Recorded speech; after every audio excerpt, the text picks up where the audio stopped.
How about if I just start at the beginning? you could be honest. Because you know what? They have the sweat equity that went into that memory that they're making with their friends and family. And that's what's important with us. And that's what the I Am Real World's about. Well, that's a great question. You know, one of the best things about a spring food plot is you get a second chance if it fails. Chasing Giants with Don Higgins. Brought to you by buyafarm.com, your source for farm, recreational properties, rural homes, and more. By tapping into Don's years of experience, dedication, and commitment, Chasing Giants focuses on the techniques, strategies, and dedication needed to harvest one of God's most amazing creations, world-class whitetails. Now, here is Don and co-host Terry Peer. Well, welcome everyone to Chasing Giants, episode 71, brought to you by buyafarm.com. I'm Terry Peer with Don Higgins on the line. How are you? I'm awesome, Terry. How are you? Great. I want to take just a quick second. At the end of our last episode, you mentioned my mom having surgery this week. You guys the listeners don't understand how much it means when so many people are so generous in reaching out. My mom was actually shocked when I showed her how many people had sent me a message on Instant Messenger, Instagram or Facebook that they were praying for. You guys don't know how much that means and how much those prayers are coveted. We really appreciate that from my whole family. Yeah, and your mom's doing better, right? Those are answered prayers. She is. It was funny. I got to finally get in and see her on Friday and got to spend some time with her, and they had her sitting up in a chair. And when I walked in, I kind of gave Dad a little bit of a break, so he left to go home and rest. And she looked up at me, and I don't know if she was fighting back tears or she was just, she just had open heart surgery, so she's a little weak. And she said, sometimes I wonder why God still got me here, meaning how many surgeries she's made it through and everything. She just looked up at me and said, I guess I have more work to do while I'm here. And it's awesome to have a godly woman as your mother like that knows that every opportunity on this earth is meant to make a difference in somebody's life. So really appreciate it and lucky to have a mother like that. Yeah, for sure. You and I are both blessed that we still have our parents, and we've got good parents. So it's, when they get sick or something, you worry about them, and you just count your blessings every week that you get to spend with them. You know that they're still here. Right. To transition real quick a little bit to Lester's feet, one of the biggest smiles that I saw on my mom's face was, Lester was her father. So when I say it was my grandfather, it was actually my mother's father. And I got to tell her this week that when I was there that I'm gonna say it was kind of a off the cuff idea that just was snowballed into a blessing that we've been both privileged to be a part of. But the fundraiser raffle that we're doing actually just rolled over $100,000 that every single penny is going to go to help a family with a sick kid. And you would not believe the smile that put on my mother's face that something named after her father is going to be such a blessing to so many. Yeah, and to be honest, Terry, I don't deserve any of the credit for that. It was all you. You're doing the grunt work. I get a lot of messages sent to me about what we're doing, and I tell them all that I'm just promoting it. Terry's the one doing the work behind the scenes, and another big supporting part of that is our listeners. If it wasn't for them jumping on board, we wouldn't be at where we're at. But the funds are there now for us to help a lot of families. So we're gonna leave the ticket sales open at SC Online Sales through June 30th. People, listen to me, June 30th. The problem and why we're not extending it any further than this is that when we close down the sales, we actually have to create the ticket that's going to be drawn. So Don and I next Sunday night, which is July 4th, are going to be on doing this live video. We'll announce here in the next few days what time that's going to be and on what platform. We're still going to air a podcast just like this where we're going to draw the names, but this is not going to be a randomizer on Excel. We're going to create tickets for everyone that that drawed it. And we're going to be we have to have time to prepare those tickets and get everything in line.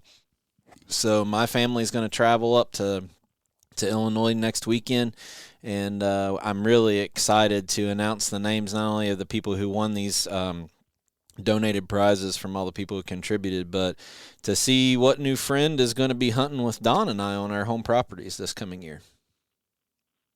Yeah, it'll be exciting. It could be somebody that we know, or it could be a total stranger, but either way, we're going to have a good time, and we're going to roll out the red carpet for these folks and hopefully get them a nice buckshot. Right. So if you have not bought your tickets yet, don't call me on Friday and say, I forgot to buy my tickets. I'm sorry, we got to cut it off. So June 30th is the last day. Visit sconlinesales.com. Make sure everybody who has a problem didn't create their account before they tried to buy the tickets. So create your account, then go in and you can purchase your tickets. If you have problems, send me a message on social media. Don, you posted a video on your social media today, and I bet I've already got, 10, 15 people sending me a message on what to do. So if you have questions, send me a message. We'll walk you through it and get it done. But June 30th is the last day. I'm gonna also remind everybody that you can buy multiple tickets and you can be pulled. Your name can be pulled multiple times. So if you buy 10 tickets, just because you get pulled once, you can still win with the remaining tickets. So keep that in mind. 100% of all the money from these ticket sales go to a family with a sick kid that's trying to navigate some financial burdens. So we appreciate everybody's help on that. Again, send me a message on social media through private message if you have a question, and we'll get it taken care of. So there is a big buzz around speaking of social media, Don, I want you to take a little bit of a time to clarify some things. You actually reached out on social media for the true story of a buck, and it was a giant. With the face blurted out, I think, are you willing to say why you were asking questions about that, or what's the deal? I haven't even talked to you about this.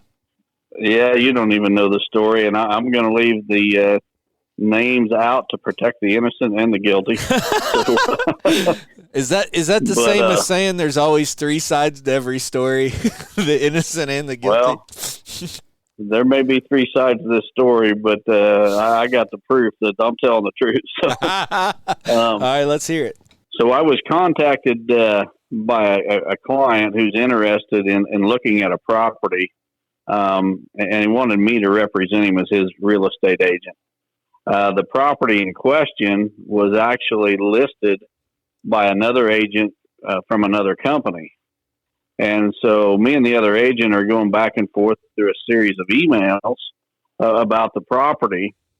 And he sends me a series of deer photos that supposedly came from the property and the immediate area around the property. Well, some of them were trail camera photos. Some of them were bucks that had been shot and had hunters in the picture. And as those folks who've seen it on my social media, that picture had the hunter's face blacked out. There were so many giant bucks on that email that I became very suspicious right out of the gate. Too good to be true? Yeah, one of them deals. The other thing was this picture that I posted asking details about, I knew I'd seen that picture before. And I was almost certain that buck had not been killed, even in the same county where this property was at. And so, as a real estate agent representing my client, it's my duty to look out for his best interest.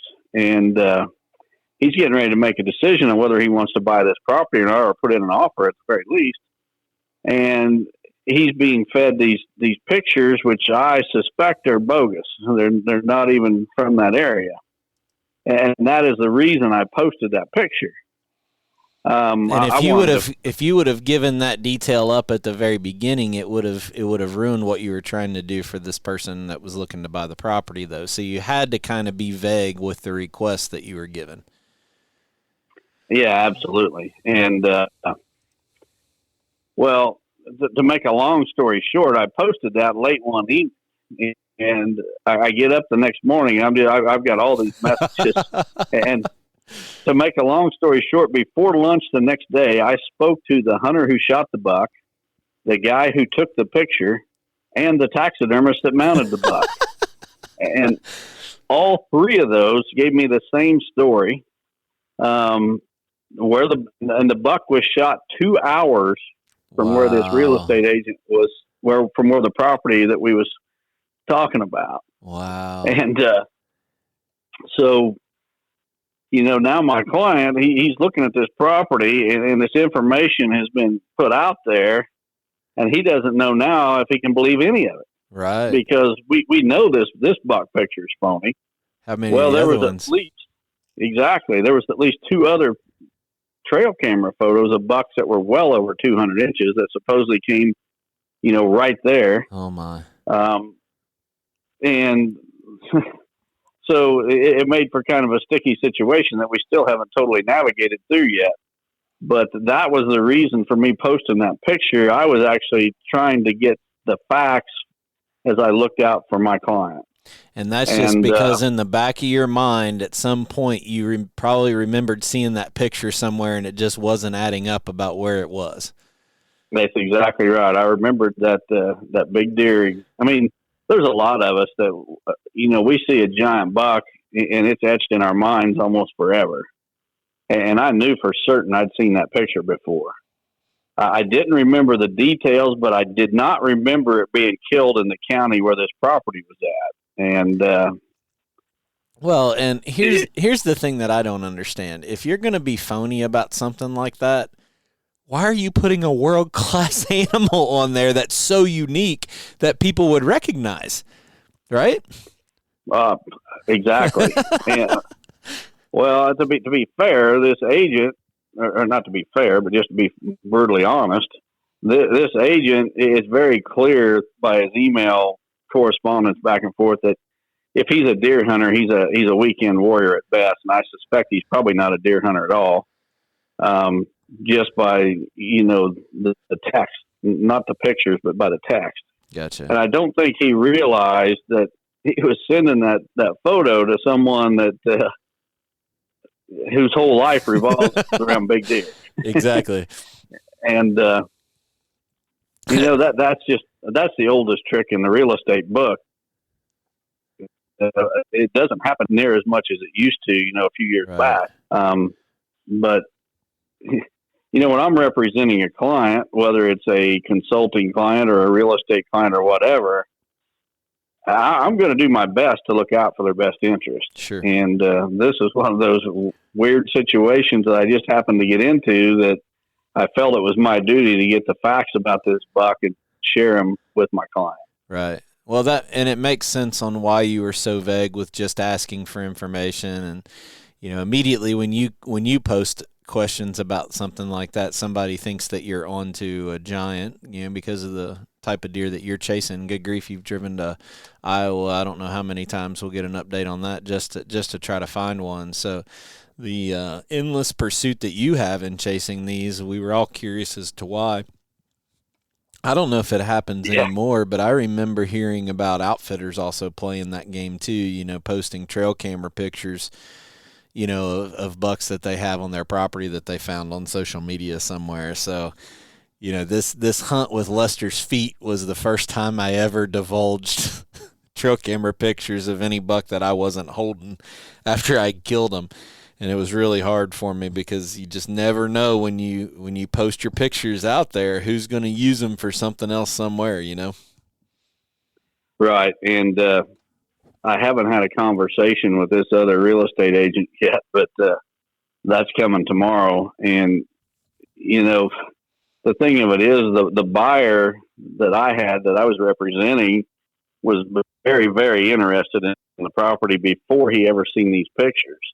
And these pictures all of a sudden become a big red flag and cause him to put the brakes on. And it's like he was ready to make an offer. Then now he doesn't know if anything he's ever heard about the property is even accurate.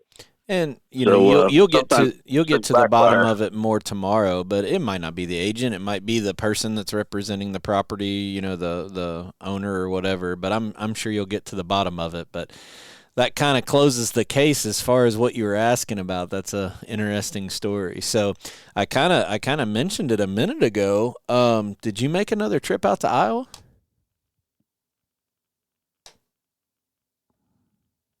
Are you there? Hello? There you are.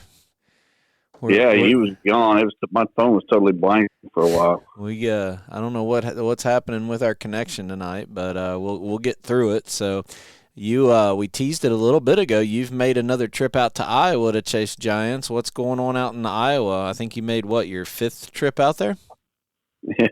Yeah, it's my 5th trip out this spring and early summer, looking for a giant. So as we shared last week, I drew a tag for Iowa Zone 8, which is on the far eastern side of the state. And I had cameras scattered in other units as I was trying to decide. I was actually trying to find a giant buck, so that I could go out there and have a buck that I was after. So the first thing that happened,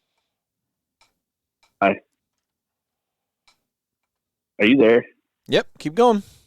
Okay. Hey, my phone's making weird noises, so I don't know what's going on. We just had a storm blow through, so maybe that's it. I think people will forgive us if it's a little choppy every now and then when we're doing it over the phone. So yeah, just keep going. Yeah. So Wes Delks and I went out this week. We left early one morning, and the first day we did nothing but gather cameras. We was all the way to the western side of the state. I don't know how many stops we made, but several, picking up cameras. Some of you might have seen the Quiet Cat video that Wes posted. That was me running on the Quiet Cat through the crop fields to gather cameras. That Quiet Cat is just perfect for driving through bean rows or corn rows and not damaging the crop. So we gathered cameras, then we drove back to the eastern side of the state. We didn't get to a motel till like 10 o'clock at night. And then we was up the next morning at daylight. So at 5 a.m., we're up and on the road again to check out. Primarily on this trip was public hunting areas, although we did go to 2 different private farms. And we hung a number of cameras. We also crossed several areas off the list. I had done some work on Google Earth and through the Iowa Department of Natural Resources website, and located some public areas within Zone 8, and then tried to pick out some likely spots where it'd be nice to hang cameras and potentially get pictures of some good deer. So the entire next day, I'd hate to guess how many different public areas we checked out. I know it was at least 10. And some of those we hung cameras on. Others we didn't like the looks of and just crossed them off the list and moved on. But right. Like you said, it was the 5th trip to Iowa. I still do not have a buck to say I'm going after that buck. Still looking, but kind of narrowing things down. I've got to narrow it down to Zone 8 now. Now I need to narrow it down to the specific properties that I want to hunt. Well, you're probably not going to be happy with me talking about this, but I was calling you guys about something on your way back from Iowa, and you're driving back late that night. I think it was the final day you were in Iowa and then driving back, and you disclosed to me, you're learning your new Bluetooth phone on your new Duramax truck that we got to Victory Chevrolet. So you and Wes were both talking to me, and you actually disclosed to me that you were driving back with your britches kind of cut up, and I think that you might have a safety tip for everyone as they're running their electric bikes around on the farms. So you might be a little mad at me, but I think this is a great opportunity, Don, that you could kind of talk a little bit about and give a safety tip of what happened. Why did you have half your britches when you were driving back home? Well, I was on that Quiet Cat bike, and this was on the last farm that we stopped at. And Wes waited at the truck, helped me unload the bike and everything. I jumped on that bike and took off across the bean field. And what I do there, this is a farm I already had a camera on, but I wanted to move it just a little bit. I only moved it about, maybe 5 yards to a different tree than what it was on. And got on the bike to come back, and I hit the accelerator button on the bike, and all of a sudden it catches my pants catching the pedal, and it wrapped the bottom of my pants up so tight in that pedal that I couldn't do anything. I was stuck on that bike, and I couldn't. I mean, I was going to do anything I could to get off of there, and but it cinched up your jeans around your ankle, though. You couldn't even get your pants off. Nope. And I was stuck there. I couldn't. I was straddled on the bike, and I tried to get off on one side of the bike, but that bike was wrapped up so tight around my leg that I couldn't even do that. And I ended up, luckily, I had a knife with me. I had a utility knife in my pocket, and that is the only thing that saved me. Because I'm telling you, if I wouldn't have had a knife, I don't know how I would have got out of there. Because Wes wasn't even around. No, he was back at the truck. So I ended up just getting that utility knife out of my pocket and reaching down and cutting, half my pant leg off. And come back, and Wes was looking at me like, what in the world happened to you? But, yeah, you want to watch your pant legs on those bikes. So. Keep them tucked into your boots, right? Yep, for sure. Well, I asked Wes, I said, is there any picture documentation of this? And it's good that he said no, because, I'm sure that our friends like Kevin Thayer, Mr. Food Plot, would take the instant opportunity to make a meme about it. He seems to be pretty good at that. That guy won't share anything about Lester's feet on his page, but he'll sure make a picture of me hanging out of a tree acting like I'm saddle hunting. So how you like that, Kevin? I'll call you out and call it like it is. I think he saves every picture that we post, just waiting to put them together. Oh yeah, and I don't know how I ended up being the blunt of them, but that's all right. But hey, Kevin, I know you're listening. You better start sharing stuff about the Lester's Feet Foundation instead of just me hanging from a tree. I know the picture of Wes pouring mineral. You were working on a trail camera in the background. Everybody, there was all kinds of people commenting, he's got a saddle on. He's got a saddle on him. No, not quite, guys. Yeah, fanny pack, and had a screw-in tree step or two in the tree, but no saddles for me. So about Iowa. So we're now, next weekend's going to be July 4th. Because of my schedule, and I've already got some cameras up in Illinois. I got a new firmware that's being tested. The guys at Wise Eye are actually taking care of that. They're watching pictures. I went ahead and put out some Real World Complete feed on a feeder, and they're testing some new features on a camera. I'm not even watching it. They are. So I do have a few cameras out, but next weekend usually is our big weekend for hanging trail cameras, isn't it? It is, and to be honest, we got a question about that coming up, but to kind of, feed off what you're saying there, Terry, is 4th of July, I typically, believe it or not, on the evening of the 4th of July, what's everybody doing? Everybody is either watching fireworks, or they're at a party at someone's house or whatever. Yeah, barbecue or something. It's been my ritual for the last, and I'm not going to be able to do it this year because you and I are going to be doing the Lester's Feet drawing and recording that, but for the last few years, what I've done on the 4th of July evening when everybody's at their parties and fireworks is I'm having my wife drop me off at these sensitive areas that I hunt that I don't want anybody to know where I'm hunting. Yep. So it's one of them. It's just a time where people aren't cruising the back roads. They're with their families at their picnics or at their fireworks. And my wife and I, neither one care about fireworks anymore. And usually what happens is she drops me off to run across a cornfield or a bean field and hang some cameras so I don't have a truck parked there. and then she'll pick me up and we'll go have ice cream or something. And that's our 4th of July evening. So there you go. It's going to be a little different this year.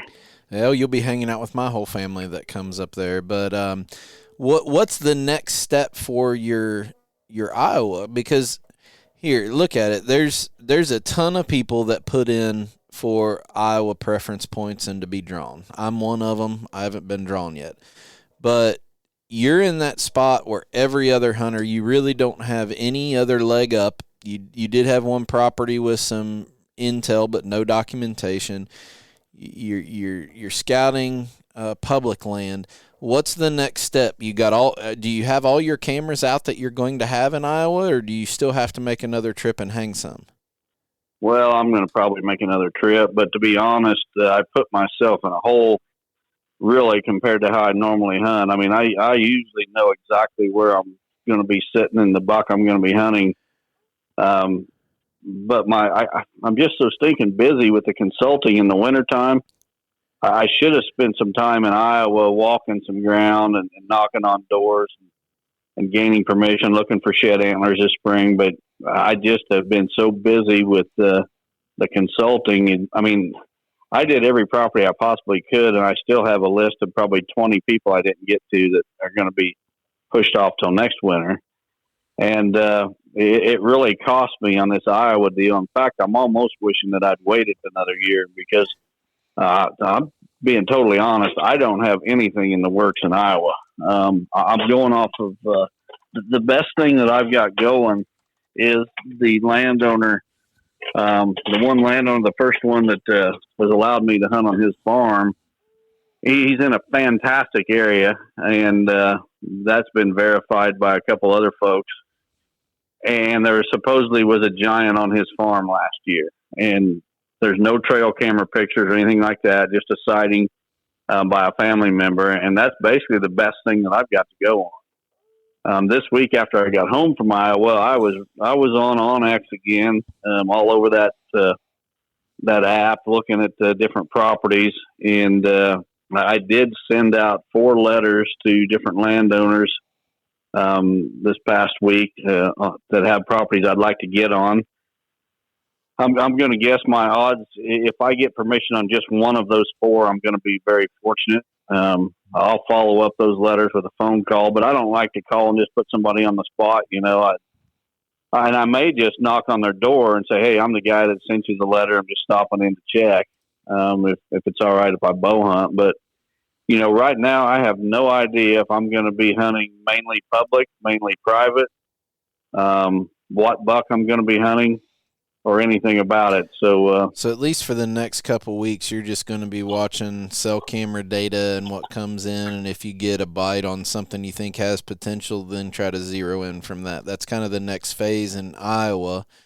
In Illinois, you're going to be spending the weekend trying to get your cameras out in places that pretty much you have been following those spots year after year, or targeting a buck, or trying to put the pieces together for next year, the year after.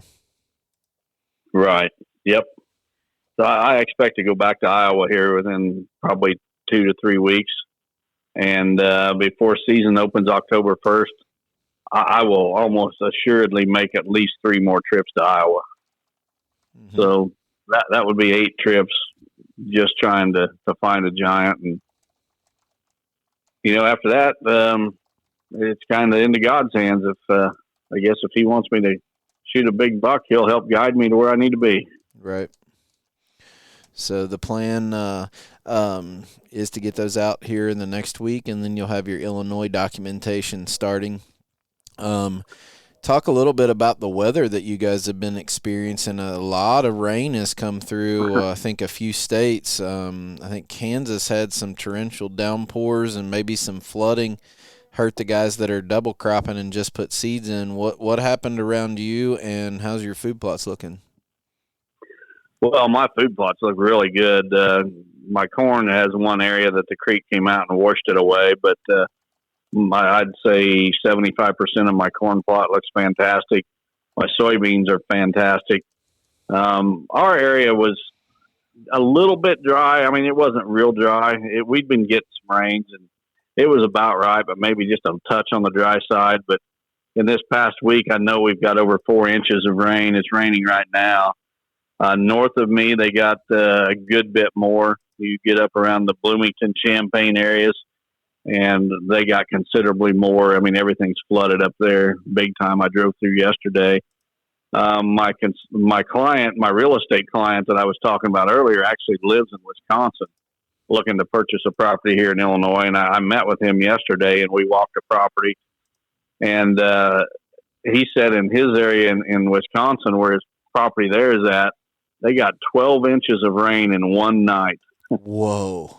Yeah, washed out roads and everything else. He can't even get to his hunting property. There's no good that comes out of that much rain. No. You talk a foot of rain in one night. I mean, I don't think I've ever seen that happen.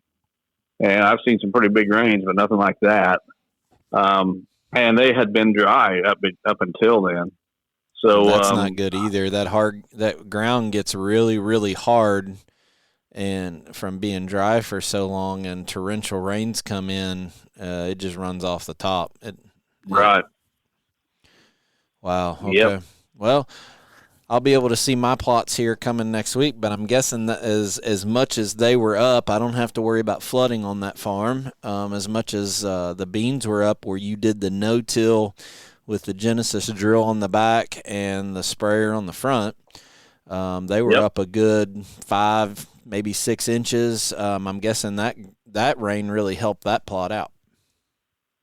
Yeah, and we've had some pretty warm temperatures too, so it's been really humid, which is fantastic for plant growth.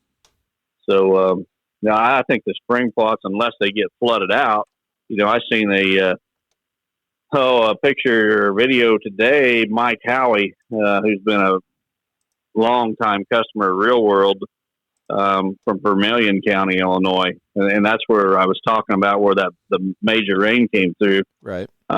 He was in a boat floating by his food plot. You could see electric fence around that plot, and the fence charger on the top of the plot was barely out of the water. You could see the top strand of wire, and that was about it. He's in a boat checking out his plot. So my guess is, unless people's plots have been flooded out, most of them are probably now in pretty decent shape. Yeah, and we get some questions a lot. People kind of go into panic mode when their food plot goes underwater.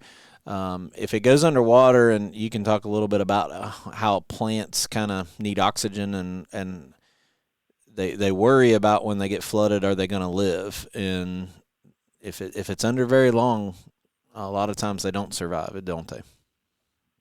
Right. We had a heavier rain here a couple of weeks ago that, I mean, it was just like a 1-day event, and then it was over, and the water went back down. But I was talking to my neighbor who's a farmer, and he said that when water comes up on the crops, you got about 36 hours to get that water off. And interesting. If the water stays on them over 36 hours, you're going to lose them. But if you can get it off in 36, usually the plants will survive. Then that's completely submerged then. So like if it come up, that's why switchgrass is, once it's established, it's a little bit more tolerant to flooded areas, right? Some varieties are way more tolerant than others. There's some bottomland varieties of switchgrass that do a little better than some of the others. But okay. Yeah. All right. Well, we'll keep an eye on that. A lot of the Midwest was really, really dry for a good while, and I think it was kind of I was talking to Dwayne Hopkins at Kitchen Seed, and he said, if this keeps on for another week or two, it could be really kind of fatal to row crop farmers. So it's good that the rain did set in for about a week. That is, if it didn't flood people out, and we hope that those farmers that have put in a lot of work over the last month aren't redoing everything. But it's further proof to farmers or food plotters that Mother Nature holds all the keys to making this thing work. Yeah, for sure. I mean, as well as anyone, Terry, because you man the Real World website, and you get all the questions that are submitted on social media, and most of them that are submitted through email. And everybody wants to blame the seed or this or that, but it all comes down to Mother Nature. You can have the best seed in the world, and if she don't cooperate, then you're not going to have much of a plot.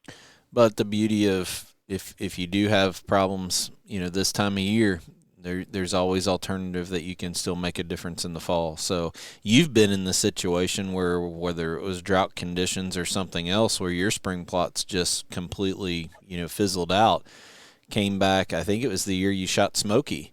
That your whole farm basically was in fall plot that year because of problems that you had. Right. I heard somebody say one time that the best thing about a spring food plot is you get a second chance if it fails. I think that's you at the beginning of every episode. Yeah. All right. Yep, With that, let's go on to the buyfarm.com property of the week. Buyafarm.com is your source for farm, recreational properties, rural homes, and more. Now, here is Don Higgins with this week's featured property. All right, this week's featured property is 195 acres in Wayne County, Illinois.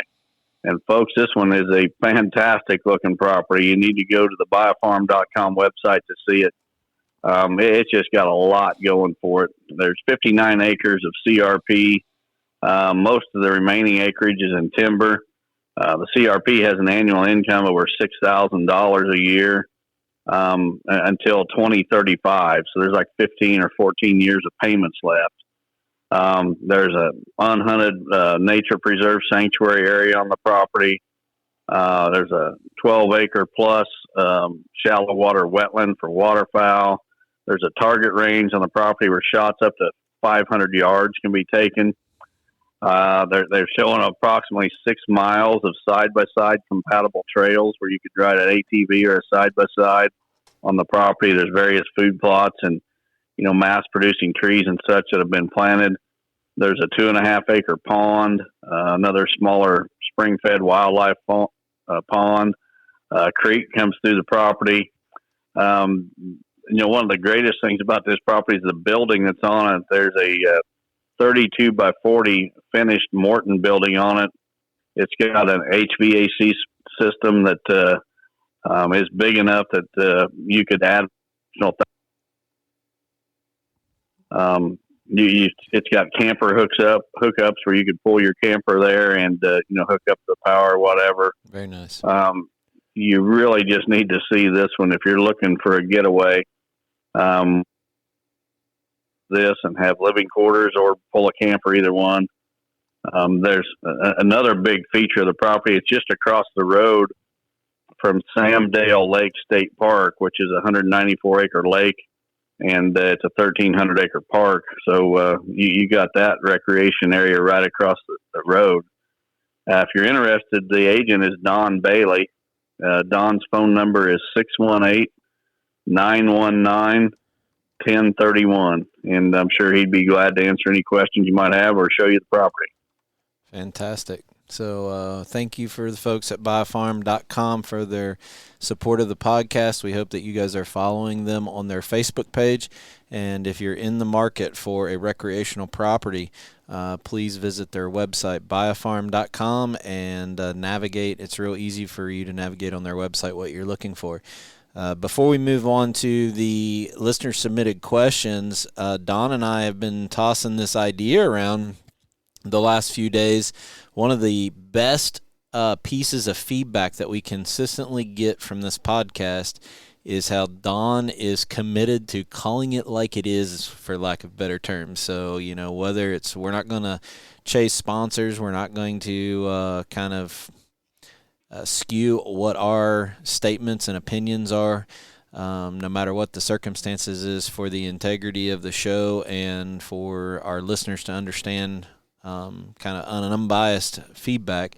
We're actually going to start a new series. It won't be next week because we're doing the Lester's Feet drawing, but the week after it's going to be something to the effect of Don's good and bad that he sees, and every week he's going to be able to highlight something that he sees in the outdoor industry or in just the normal outdoors community that he thinks is just spot on, great, and then something that he's going to say, hey, wait a second here. So with the feedback that you guys have given us about our show, we are going to add that to each one of our episodes. So we're looking forward to that. If you see something that you think might be good content on that, maybe tag Don or I on us. So I think that's going to be fun, Don.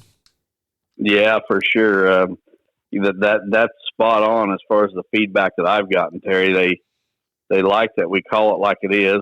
The one negative is that sometimes we get a little bit too defensive, but we'll try to work on that. But we're going to continue to call it like it is for sure. Yeah, and this isn't going to be about good and bad about us. This is everything that we see in the outdoor community, whether it's the industry, the people selling stuff. We're not going to go attacking people intentionally, but we'll call it like it is. So every week Don will come up with something that he thinks is fantastic and spot on, and something that might raise a little bit of a red flag. So I'm excited about that. So let's move on to these questions for tonight. Okay, the first question comes from Chad Dial from Big Prairie, Ohio. Chad says, Don and Terry, thank you for continuing the podcast each week. I truly look forward to every Monday morning being able to listen in. What are your best tips to getting velvet pictures of bucks during the summer when you do not have any soybean fields or green fields within a mile radius? All our crop fields are corn and wheat this year. Normally, I have no issue getting a solid inventory of the bucks in my area by placing cameras at strategic places along soybean fields. Is there any other good ideas or tips you have to attract bucks in the area to get a good summer inventory of the bucks in your area? I keep my cameras normally on the edges only. And do you have any advice of how many cameras per 100 acres should be placed to help increase your chances of getting pictures of every buck in your area? Well, Chad, this is an easy one, and especially for a guy like you that lives in Ohio where you can legally put out minerals. I would be creating mineral sites on your hunting properties. Ohio is one of the few states where you can even have it out during hunting season. Right. And if I was you, I would get these established on all your hunting properties. I would put them in easy to access locations. You don't want to stomp through your entire woods to get to the backside and have a mineral lick there. Put them, on the field edges or whatever. And there is probably no better way, no matter what the crop is, you're going to be able to get pictures on those mineral sites. Your other question was about how many cameras per 100 acres to getting pictures of every buck in your area. Well, there's no really set formula for that. A lot of it depends on the terrain. If it's all wooded or really thick or really steep or whatever. On a 100-acre farm, it shouldn't take more than a couple of pictures, especially if you got mineral licks in the summertime. If you got 2 good mineral licks on 100 acres, you are going to get pictures of every buck there at some point in the summer, and probably multiple times. So I hope that answers your question, Chad. This is something I really struggle with, Don. I love trail cameras. I run probably too many trail cameras. And I think it's kind of our nature. We're instant gratification people now. You want something, you go to Amazon and you buy it from your phone. The buy now. I want instant results. I want instant feedback. And cell cameras are playing right into that consumer behavior, and I fall into the trap too. One of the things that I've learned from you over the years, though, and it's not a bad thing to run a lot of cameras, they just have to be in the place where you're not putting intrusion on the property. And you walked, 2 weeks ago? You went with me to my lease because after back surgery, I wasn't allowed to reach up over and hang my ropes. I still had one rope that I wanted to replace. I had one that had been out in a tree here in Kentucky that I put in a Ziploc bag and brought up, and we were putting one up. But you reminded me you don't need 2 cameras in those places that you wanted. If you put one here, you're going to get every buck. And I think that I'm guilty of that. And if I had to guess, I think our listeners might be too guilty of that, if we put our cameras in the right spot where we're not putting intrusion on it, if we can't use mineral, the rope scrape is a fantastic way to get inventory of our bucks, or if you can feed, on a feeder, obviously. But, too many cameras in the wrong places can do more damage on your property than not having a single camera there. No doubt about it. It comes down to human intrusion. And, Terry, I'm going to go right into the next question because it's a trail camera question. Perfect. Too. And this one comes from Reese Ely from Iowa Falls, Iowa. And this is probably the shortest submission we've ever had. Okay. Reese doesn't beat around the bush at all. He goes right to the question, and it's very short. Reese says, when do you put cameras out and why? So that's it. I love it.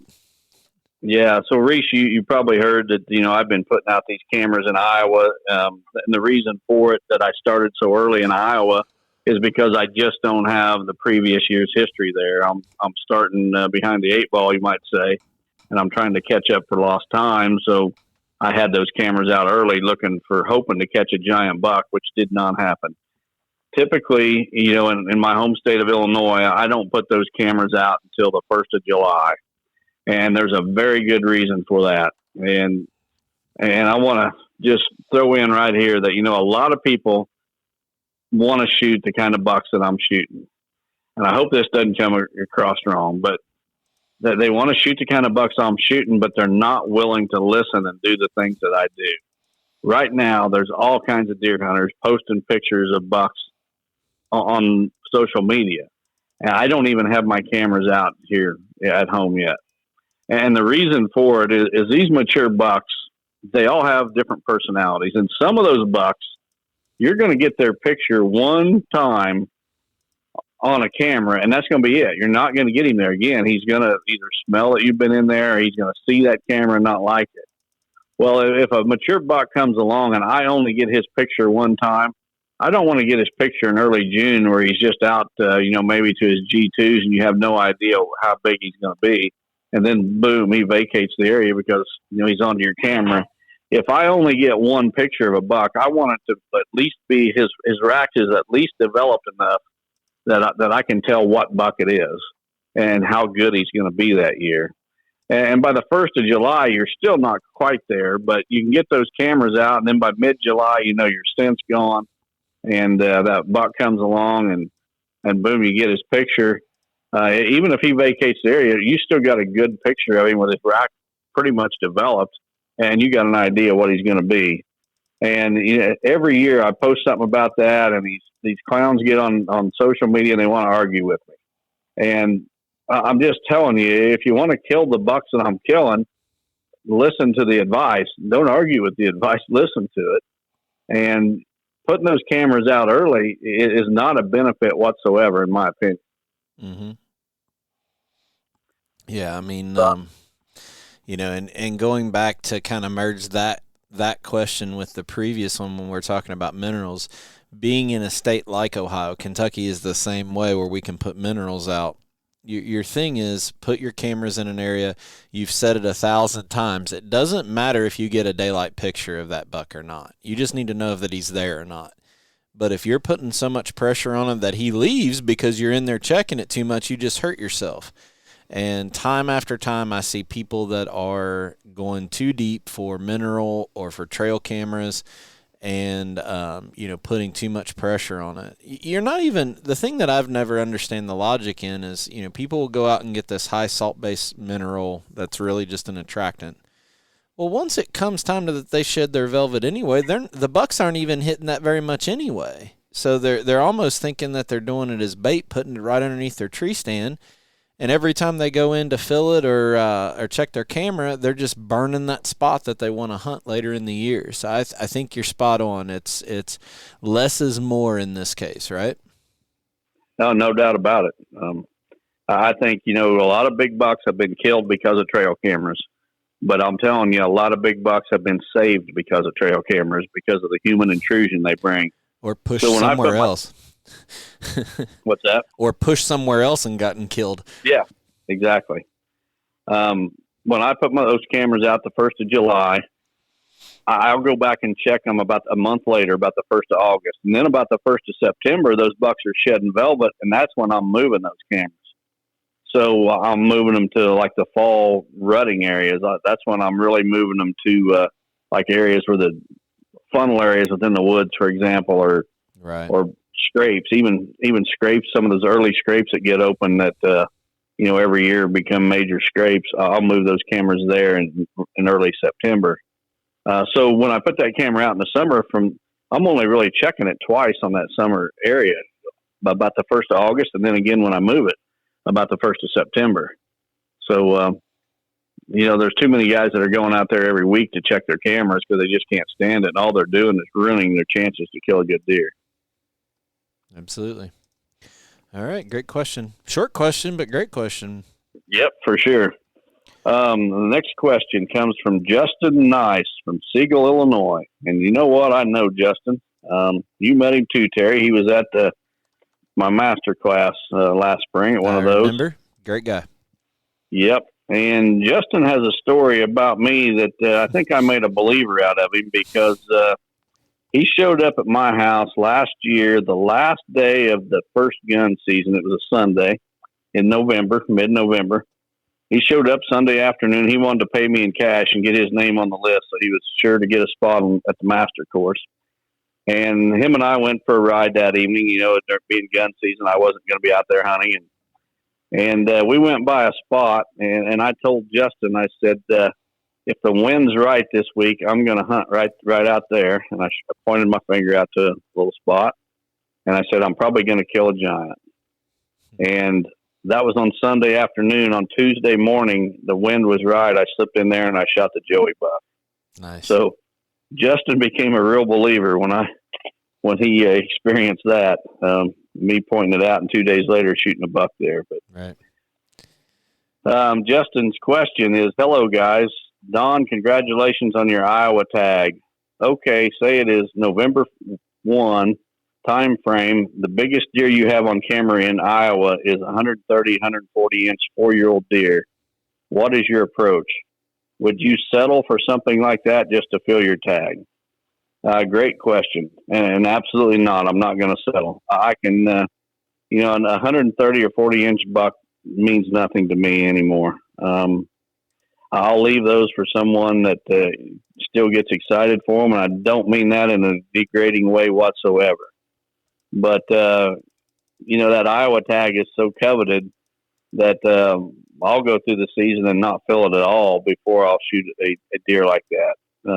What I'm looking for is a 170 inch deer that's at least 4 years old. Hopefully I can find one bigger that's older. And if a buck like that, like I just described, comes along, but I know there's a true giant, a 200 incher in the area, well, guess what? I'm going to let him go. I've shot enough deer that if I don't kill another deer in my entire life, I've shot more than my fair share. And that's not a standard that I intend or will ever push on someone else. It's just a personal decision for me. I've never really settled for something below what my goal is.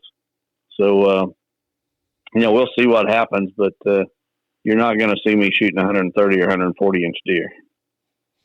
Yeah, and there's not a lot of people that's like that. They get that coveted, and it's even worse in Iowa because you're talking every 3, maybe 4 years, and tag sandwiches are just tag sandwiches. But at the same time, a lot of people listening to this podcast, it's a journey, and hopefully you're here to listen to. We talked a little bit about it last week. That and maybe we need to even just take 2 minutes and talk about this.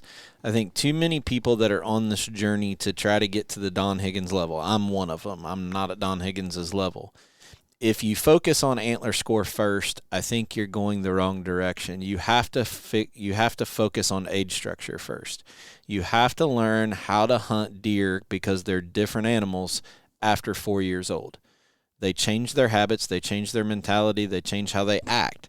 And if you're just focusing on, I want to kill a 180, you're going to make a lot of mistakes doing it. If you figure out to say, I want to kill a 5.5 or older buck, the size is going to be relative to where you're at in the country. Right. The hardest thing about killing a booner is finding a booner, right? So I really think that people need to really understand that the mature or the age structure of an animal is really where the focus needs to be. And once you figure that out, and it's not as complicated as what people make it, then you're just at where are you hunting? You know, a 7-year-old in the pines of Georgia or the mountains of West Virginia is just as hard of a buck to kill than a 185 in Illinois. He's still a mature animal. Harder. Yep. So he's probably harder to kill, actually, Terry. And you know, I want to just add before we move on to the next question that in no way am I looking down on anyone shooting 130, 140 inch deer, because I've shot a lot of them in my life, or a 3-year-old deer.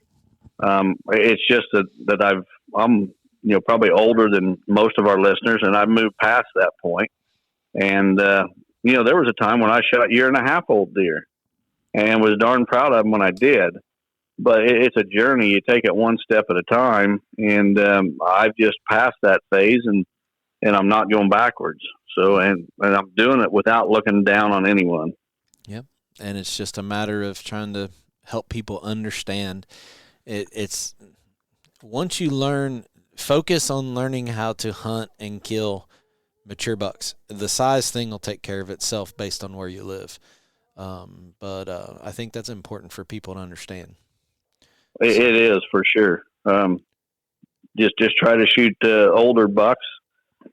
Take it one step at a time. If you're now shooting 2-year-olds, move up to 3-year-olds, and get to where you can become proficient at that and consistently kill them. Then move up to 4-year-olds, and it may take you 5 years. It may take you 10. But if you're really committed to doing what we're doing and what we talk about and what this podcast is about, you got to get over the fact that you might have a tag sandwich.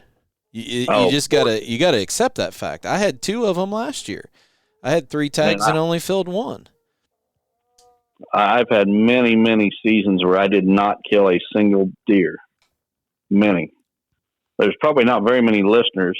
Of course, I've got 43 seasons under my belt, but there's probably not very many listeners who have went as many seasons as I have and not shot a single deer, buck or doe. So, it's a learning process, and you can't rush to the finish line. I think you made the best analogy that I'd ever heard last podcast, Terry, when you said you can't take the elevator to the top. You got to take the stairs and stop at each floor. Yep. So, all right. Great analogy.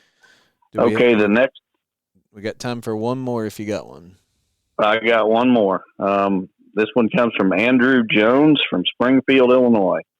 Andrew says, I currently have permission on an 80-acre piece of property.